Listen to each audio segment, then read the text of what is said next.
شهر رمضان الذي انزل فيه القرآن۔ بسم اللہ الرحمن الرحیم۔ محترم ناظرین، رمضان کا مبارک مہینہ چل رہا ہے اور ہم لوگ تراویح میں شریک ہیں، اور جو کچھ اس میں پڑھا جا رہا ہے اسے سمجھنے کی کوشش بھی کر رہے ہیں۔ اسی سلسلے کو آگے بڑھاتے ہوئے آج چوتھے سپارے کا خلاصہ پیش کیا جا رہا ہے۔ سماعت فرمائیں۔ سورہ آل عمران یہ جاری ہے اور اس میں جنگ احد اور اس سے متعلق واقعات پر تبصرہ کیا گیا ہے۔ اس جنگ میں مسلمانوں کو شکست ہوئی تھی، اس میں مسلمانوں نے جو کمزوری دکھائی تھی اس پر بھی تبصرہ کیا گیا ہے تاکہ وہ اپنی اصلاح کر لیں۔ جنگ احد میں کفار کے 3000 کے مقابلے میں مسلمانوں کا لشکر 1000 جنگجوؤں پر مشتمل تھا، لیکن عین لڑائی سے پہلے منافقوں کا سردار یعنی عبداللہ بن ابی اپنے 300 ساتھیوں کو لے کر الگ ہو گیا تھا۔ اس طرح مسلم لشکر 3000 کے مقابلے میں 700 کا رہ گیا تھا۔ اب ابتدا میں یہ 700 مسلمان 3000 کے لشکر پر غالب آ گئے اور اس کو یعنی اس مخالف گروہ کو شکست سے دوچار ہونا پڑا، لیکن اللہ کے رسول صلی اللہ علیہ وسلم نے جن لوگوں کو ایک درے پر حفاظت کے لیے یعنی ایک ایسے مقام پر حفاظت کے لیے معمور کیا تھا، ان میں سے اکثر مال غنیمت لوٹنے اسے جمع کرنے کی لالچ میں اپنی جگہ سے ہٹ گئے۔ پیچھے سے خالد بن ولید نے اپنے ساتھیوں سے گویا وہ اپنے ساتھیوں کو لے کر کے ان پر حملہ کر دیا، جس سے مسلمان گھبرا گئے، یعنی وہ جگہ خالی ملی اور وہاں سے خالد بن ولید آ گئے اور مسلمانوں پر حملہ ہو گیا۔ مال غنیمت کے لیے اس حرص پر تبصرہ کرتے ہوئے فرمایا گیا کہ یہ بہت ہی بری خصلت ہے، اور یہ جو ہے بڑھتا چڑھتا جو سود کھانے کا جو معاملہ ہے اس سے پیدا ہوتی ہے۔ اس کے بجائے اگر انسان کے اندر انفاق فی سبیل اللہ کا جذبہ ہو تو اس لالچ سے انسان محفوظ رہے اور اسے اتنے بڑے نقصان سے دوچار نہ ہونا پڑے، یعنی وہ اس طرح کے نقصان کا اسے سامنا نہیں ہوگا اگر وہ سود وغیرہ کے بجائے انفاق فی سبیل اللہ کی راہ اپنائے اور اللہ کے راستے میں خرچ کرے۔ اس کے بعد مسلمانوں سے کہا گیا ہے کہ جنگ احد میں جو چوٹ تمہیں پہنچی ہے یہ اس لیے ہے، یعنی ایسا اس لیے ہوا تاکہ یہ پہچان ہو جائے کہ تم میں سچے مومن کون لوگ ہیں، کیونکہ جنت میں داخلے کا فیصلہ تو انہی کے حق میں ہوتا ہے جن کے بارے میں یہ معلوم ہو جائے کہ انہوں نے اللہ کی راہ میں اپنی جانیں لڑائی ہیں اور اس کی خاطر صبر سے کام لیا ہے۔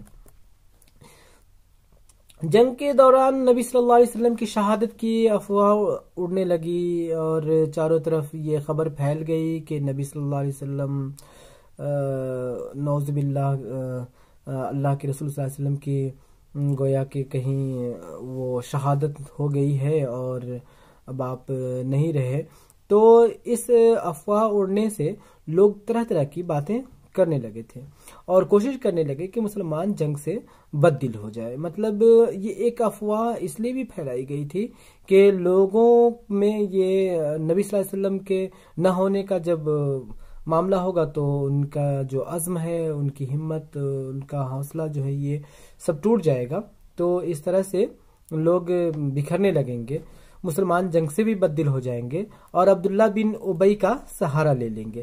اس موقع پر فرمایا کہ اگر رسول کا انتقال ہو جائے یا وہ قتل کر دیے جائیں تو ایسی صورت میں الٹا پھرنے والا اللہ کا کچھ نقصان نہیں کرے گا، یعنی اس میں اللہ کا کوئی نقصان نہیں ہے۔ جو لوگ ثواب آخرت کی نیت سے اللہ کی راہ میں لڑتے ہیں وہ ایسی خبروں سے دل برداشتہ نہیں ہوا کرتے۔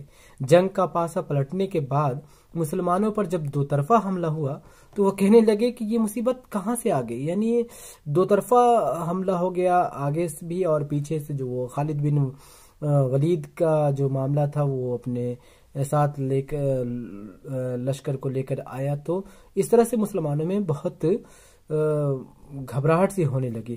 حالانکہ جنگ بدر میں یہی مصیبت دیکھا جائے تو وہ دوگنی تھی، لیکن اس وقت ان کے منہ سے یہ بات نہیں نکلی تھی۔ آج یہ بات اس لیے نکلی کیونکہ ان میں کمزوری آ گئی تھی، یعنی وہ مال کے لالچ میں مبتلا ہوئے اور انہوں نے صبر کا دامن جو ہے وہ ہاتھ سے چھوڑا تھا۔ اس جنگ میں سچے مومن اور منافق کا فرق بالکل کھل کر سامنے آ گیا تھا۔ منافقین کا انداز اگر مگر کا تھا، جبکہ مومنوں کا حال یہ تھا کہ زخم کھانے کے بعد بھی اللہ اور رسول نے انہیں جب پکارا تو انہوں نے لبیک کہا۔ ان کے خلاف دشمن لشکر لے کر آئے تو اس سے ان کا ایمان اور زیادہ بڑھ گیا اور وہ اللہ کی راہ میں جان دینے کے لیے تیار ہو گئے۔ آخر میں نبی کریم علیہ الصلوۃ والسلام کی ہمت باندھی گئی ہے کہ آج یہ لوگ آپ کو رسول تسلیم نہیں کر رہے ہیں تو یہ ان کی طرف سے کوئی نئی بات نہیں ہے۔ اس سے پہلے بھی رسولوں کو جھٹلایا گیا ہے۔ مسلمانوں کو بتایا گیا کہ تمہیں جان و مال دونوں کی آزمائشیں پیش آ کر رہیں گی، یہ مصیبتیں آئیں گی اور اہل کتاب اور مشرکین تمہیں اپنی باتوں سے تکلیف پہنچائیں گے۔ ان حالات میں تمہیں صبر کرنا اور خدا ترسی کی راہ پر یا اس روش پر قائم رہنا ہے۔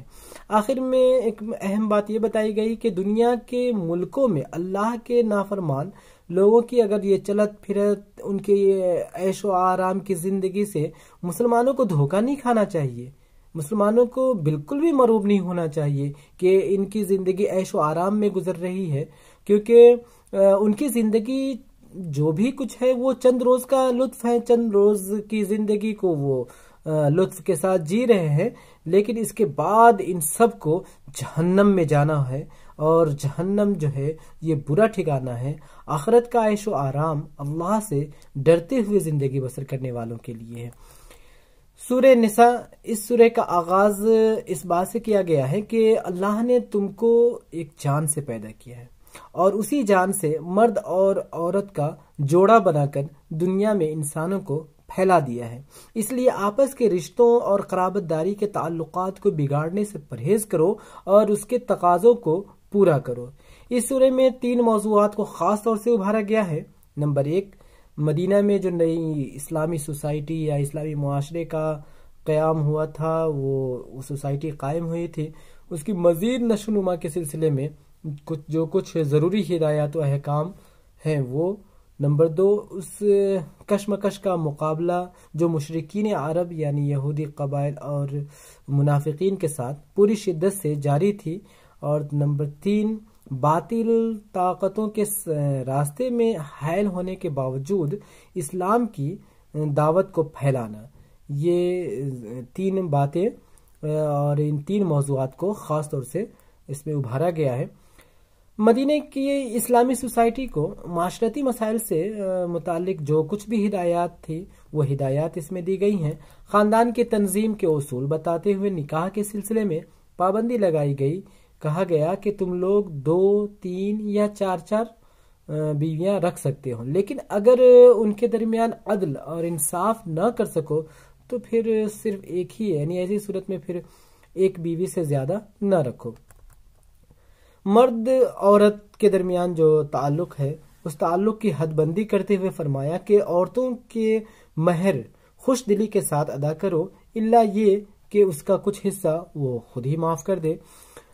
وہ تمہیں ناپسند ہو تب بھی ان کے ساتھ بھلے طریقے سے زندگی بسر کرو۔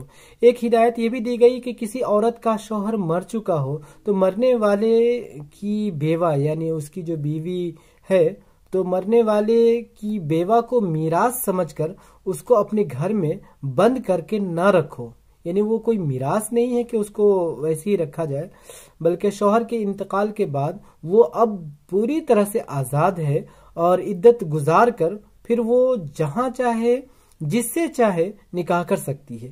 یہ بھی فرمایا گیا کہ بیویوں کو تنگ کرنے کے لیے ان کے مہر کا کچھ حصہ اڑا لینے کی کوشش بھی نہ ہو کہ اس کا کچھ حصہ رکھ لیا جائے، کیونکہ ایسا کرنا حرام ہے، ناجائز ہے۔ وراثت کے تفصیلی احکام بتائے گئے ہیں کہ ماں باپ اور رشتہ دار جو مال اپنے پیچھے چھوڑ جائیں اس میں مردوں اور عورتوں دونوں کا حصہ ہے۔ تفصیلی احکام دیتے ہوئے فرمایا کہ مرد کا حصہ 2 عورتوں کے حصے کے برابر ہے، یعنی میت کی وارث 2 سے زائد لڑکیاں ہوں تو انہیں ترکے کا 2/3 دیا جائے گا، اور اگر ایک ہی لڑکی وراثت یعنی ایک ہی لڑکی وارث ہو تو آدھا ترکہ اس کا ہوگا، اور میت صاحب اولاد ہو تو اس کے والدین میں سے ہر ایک کو ترکے کا جو کچھ اس نے چھوڑا ہے اس ترکے کا چھٹا حصہ ملنا چاہیے۔ میت صاحب اولاد نہیں ہے اور والدین ہی اس کے وارث ہوں تو ماں کو تیسرا حصہ دیا جائے گا۔ میت کے بھائی بہن بھی ہوں تو ماں کو چھٹا حصہ دیا جائے گا۔ یہ سب حصے نکالنے سے پہلے ضروری ہے کہ میت نے جو وصیت کر رکھی ہو یا جو کچھ ہے اس کو پورا کر لیا جائے، اور اس پر کوئی قرض ہو تو اس مال میں سے ہی اسے ادا کر دیا جائے، مطلب وہ قرضہ چکتا کیا جائے۔ بیوی کا انتقال ہو جائے اور اگر کوئی اولاد نہ ہو تو شوہر کو آدھا حصہ ملے گا۔ اولاد ہونے کی صورت میں 1/4 حصہ شوہر کو ملے گا۔ شوہر کا انتقال ہو جائے اور اگر کوئی اولاد نہ ہو تو بیوی کو 1/4 حصہ ملے گا۔ اولاد ہونے کی صورت میں بیوی کا حصہ 8واں ہوگا۔ انتقال کرنے والا مرد یا عورت بے اولاد بھی ہو اور ماں باپ اس کے زندہ نہ ہو مگر اس کا ایک بھائی یا ایک بہن موجود ہو تو بھائی اور بہن ہر ایک کو چھٹا حصہ ملے گا۔ بھائی بہن ایک سے زیادہ ہوں تو کل ترکے کا یعنی کل جو وراثت کا جو مال ہے اس ترکے کا 1/3 ان سب میں تقسیم کیا جائے گا۔ یہ تمام حصے بھی وصیت پوری کرنے اور میت کے جو ذمے جو قرض ہے قرض کی ادائیگی کرنے کے بعد ہی تقسیم کیے جائیں گے۔ وراثت کے سلسلے میں جو احکام بیان کیے گئے ہیں قرآن نے انہیں اللہ کی حدیں قرار دیا ہے، یعنی یہ سب حدود اللہ ہیں، اور یہ سخت وارننگ دی گئی ہے کہ جو شخص اللہ کی مقرر کی ہوئی حدوں کو پار کرے گا یعنی حدود اللہ سے تجاوز کرے گا، یعنی جو قانون وراثت میں اپنی طرف سے تبدیلی کرے گا، یعنی اس حکم میں جو اللہ نے ابھی وہ حکم دیا ہے ترکے کی تقسیم کا، تو اس حکم پر عمل نہ کرے اور اللہ اور اس کے رسول کی نافرمانی کرے گا، اسے اللہ آگ میں ڈالے گا جس میں وہ ہمیشہ رہے گا اور اس کے لیے رسوا کر دینے والی سزا مقرر ہے۔ اللہ تبارک و تعالی ہم سب کو اللہ کے احکام پر عمل کرنے کی توفیق عطا فرمائے اور اسی کے مطابق زندگی گزارنے کی توفیق دے کہ ہم ایک خوشگوار زندگی جی سکے۔ اللہ تعالی ہم سب کو حسن عمل کی توفیق بخشے۔ آمین۔